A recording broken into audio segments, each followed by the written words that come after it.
but Lordstown kind of on the way down here. I'm watching Lordstown Motors. Big way down. Yes. They are going down. Well, we'll see. The EV maker hitting a new low today after the company said it's in danger of going bankrupt. Why?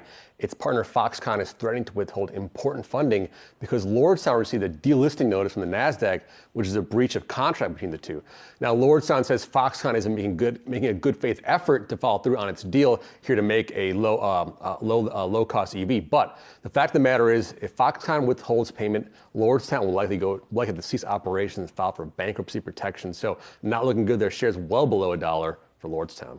Yeah, and this is just not a good story. I'm going to read a quote from the filing because this just paints the dismal picture. Lordstown alleging that without this deal, quote, the company will be deprived of critical funding necessary for its operations. Critical funding necessary for operations. That just does not sound good. And then if you take a look at the stock, it's down 70% year to date, more than 85% year over year. It just seems like shareholders were really looking at this agreement to help boost shares, to help save this company. Now we have that threat of bankruptcy, and it comes after the company lost $100 million in the fourth quarter alone. So not a good sign at all, but Lordstown did say that it expects Foxconn to hold up its end of the bargain, and if it does not, then they are going to seek other alternatives, both legal and financial. Yeah, certainly they said that they were seeking those two alternatives if, in fact, they were faced to make that decision. Lordstown is really hoping that Foxconn holds up its end of the deal because, Al, you mentioned that massive drop that we've seen within the share price here. It's been trading under $1 since March. We also know that in February they announced that they were halting